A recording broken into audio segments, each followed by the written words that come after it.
French painter and illustrator Albert Brenet was born in 1903 in the town of Harfleur in Normandy. In childhood he developed what would be a lifelong fascination for ships and boats, and he spent much of his youth watching and drawing daily life at the nearby port of Le Havre. In 1921, at the age of 18, he left home to study at the École des Beaux-Arts in Paris, and during his time there he also became an enthusiastic wildlife painter. In 1925 he travelled to Africa in that capacity and created a large volume of expressive sketches of the animals he observed while there. And in his pursuit of developing his artistic prowess, he spent much of the later 1920s and early 30s travelling the world to visit other exotic locations, and subsequently sold the oil paintings he created to collectors. On his return to France he set up a studio in Paris and carried on painting, but largely abandoned oils in favour of gouache, which he used with remarkable dexterity. And it was with this medium that he also began creating commercial work in the form of travel posters for a range of clients offering travel to global destinations by sea and by air, including the British company Imperial Airways. In the second half of the decade his work also featured regularly in l'Illustration magazine and on its covers, and he continued to enjoy success as a painter of maritime scenes, in which capacity he was appointed the official painter of the French Navy. During the years of the Second World War he spent much of his time effectively as a war correspondent, putting his own life at considerable risk while painting and drawing ships and planes in battle, and on occasion bringing the focus in more tightly on the heroic combatants, particularly those of the French Air Force and the troops of the army who battled the German onslaught. Although he never stopped working successfully as an artist in the post-war years, he also produced a considerable amount of more commercial illustration work in the form of travel posters advertising the global destinations offered by cruise lines and airlines, most of which artfully combined evocations of the means of transport with locations and a human element with great success. The impressionistic quality of his painting style chimed well with the period and was not dissimilar to the kind of illustration which was featured in magazines of the time, particularly in the USA. In 1954 he was one of 3 French illustrators chosen to create paintings for Roger Versel's book Pêcheurs des Quatre Mers, and he produced some particularly dramatic and atmospheric records of the lives of the fishermen the book celebrated. Around this time Brenet travelled to Japan to conduct research and make drawings and notes which ultimately became the book Images of Japan, published in 1956. And the images of people and places served as a record of a country still steeped in centuries-old tradition with considerable empathy, and it was republished several times during his lifetime. More travel and transport related work followed as both art and illustration, and in 1968 he travelled from New York to Los Angeles, painting and drawing the people and places he encountered along the way. Among other commercial projects, in 1967 Brenet produced a large volume of illustrated female figures representing the various exotic far-flung destinations travelled to by the Messageries Maritime shipping line. They featured on the cover of menus for the onboard restaurant to evoke the countries travelled to, and once more his energetically applied colour made for a lively and endearing collection of images. In later life it was increasingly as a maritime painter that he was most occupied, although his images did appear in the later 1970s on the covers and in the pages of the magazine Col Bleu on a regular basis. And following a long, eventful and creative life and career, eventually Albert Brenet died in Paris in 2005 at the remarkable age of 102. Victor Reinganum was born in London in 1907, and between 1925 and 1928 he studied at both the Heatherley School of Fine Art in London and Paris's Académie Julian. It was his intention to work as an artist, but following a year working as an art director at Elstree Film Studios, he left to become a freelance illustrator and set about showing his portfolio of images to potential clients in the capital.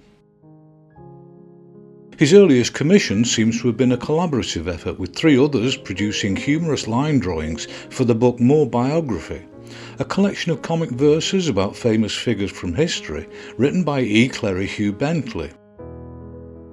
Other work from a range of clients soon followed, and among other commissions in the early 1930s, he started to appear in the BBC's Radio Times weekly magazine.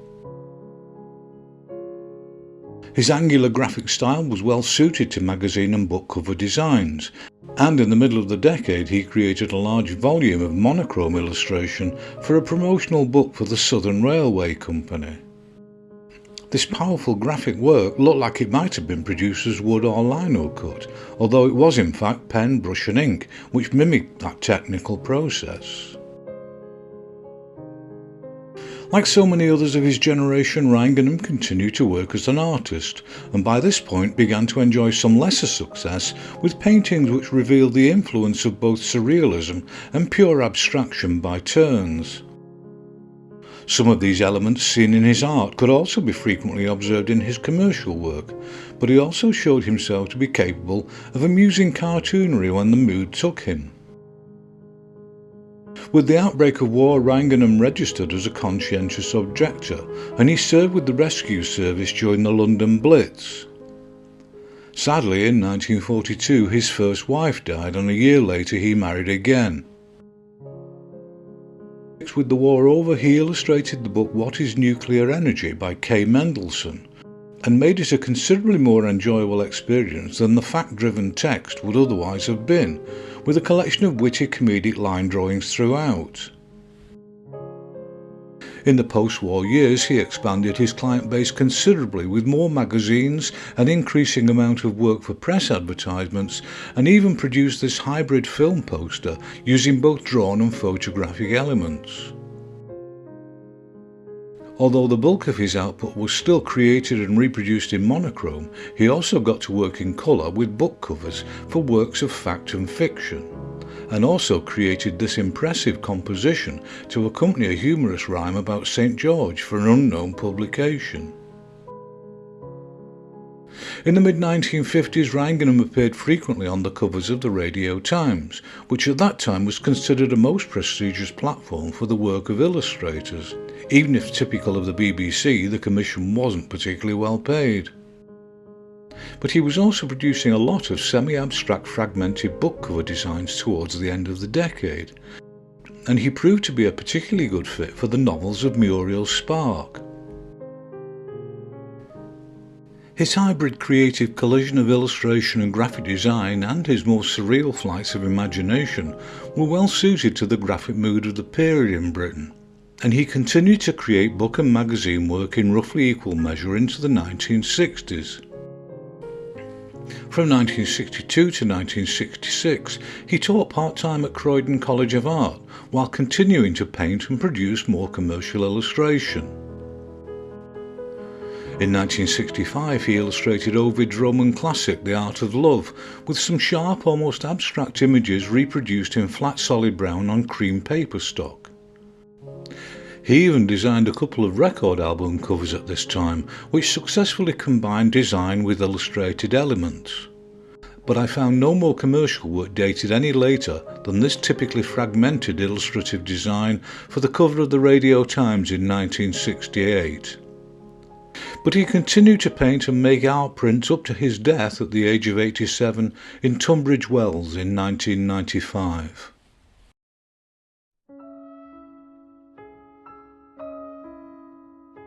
Virginia Lee Burton was born in Newton Center, Massachusetts in 1909, and when she was about 8 years old the family relocated to Carmel by the Sea in Northern California.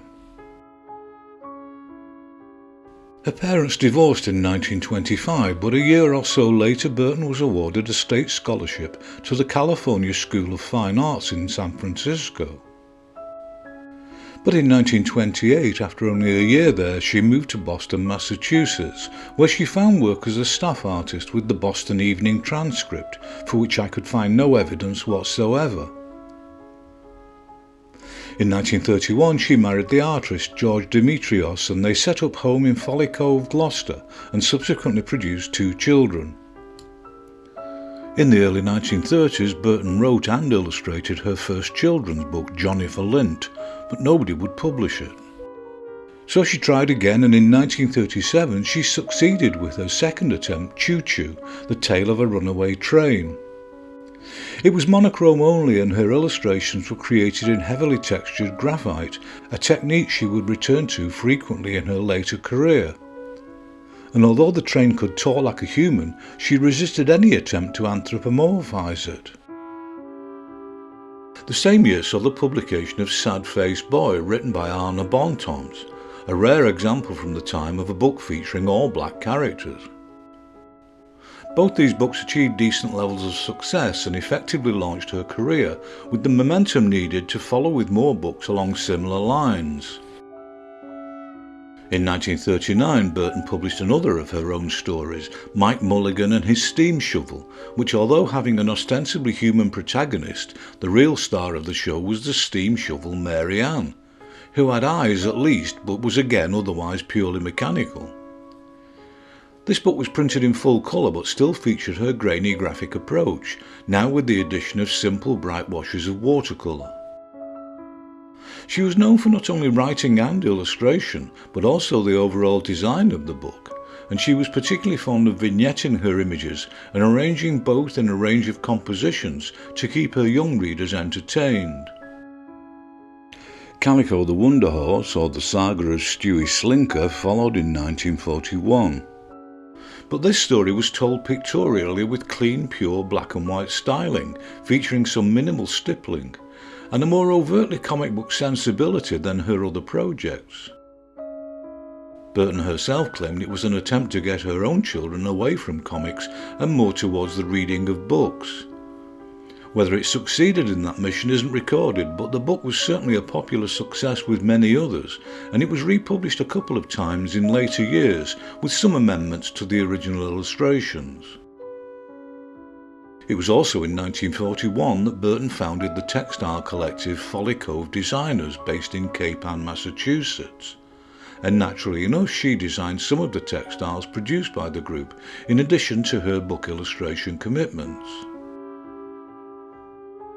In 1942 she published The Little House, a charming and somewhat elegiac story in colour of supposed progress in the 20th century, as the little house endures a surrounding landscape which changes from the idyll she was first built in. But despite the indignities heaped on the little house, Burton made sure there was a happy ending in store. This subtle and mildly subversive narrative about the debatable nature of progress was another very popular book, and was, like Calico the Wonder Horse, reprinted several times.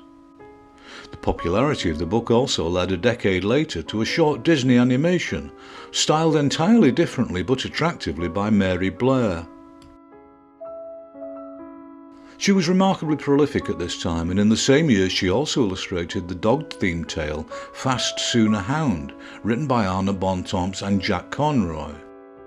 And her colour work for this book again utilised her sense of design in the varied layouts employed and the image's relationship with the text. She also illustrated Don Quixote by Lee Peck, but unfortunately all I could find was this tantalising double-page spread. 1943 saw a return to a mechanical character with Katie and the Big Snow, and although obviously playing to her already demonstrated successes, it was another charming narrative with agreeably naive illustration work, which also made great use of page white. Following this remarkable rush of creativity, there seems to have been a hiatus, but Burton returned to books in 1947 with The Song of Robin Hood, featuring stories about the fictional British legend compiled by Anne Malcolmson, complete with songs and musical scores by Grace Castagnetta. And this book broke with what could fairly have been called an established successful formula, with a collection of pure monochrome images rendered in a graphically appropriate evocation of woodcut styling. In 1949, Burton somewhat unusually involved herself with more well-known classic narrative fare, with an edition of The Emperor's New Clothes by Hans Andersen. But she more than rose to the occasion with frivolous decorative colour images, using a light touch with great success. Maybelle the Cable Car in 1952 was a return to her usual terrain, and it featured quite scenic images of old San Francisco and its inhabitants arranged cleverly around the written narrative. I found no more work following the publication of this book until a decade later, when she returned with a vengeance in 1962 with her own book Life Story, a highly distinctive and child-friendly account of the history of planet Earth. There were plenty of two-colour pages with playful but diagrammatic images detailing the various eras covered on an evolutionary basis. But it was the colour chapter pages set out like a theatrical proscenium, complete with tiny orator, which really made the book a conspicuous pleaser, and an object lesson in how to educate and entertain your readers simultaneously. But following this considerable triumph, in the mid-1960s, Virginia Lee Burton was diagnosed with cancer, and she succumbed to it in 1968 at the age of only 59. Which sadly premature departure brings us to the end of this instalment, and I hope we'll be back for more next time around.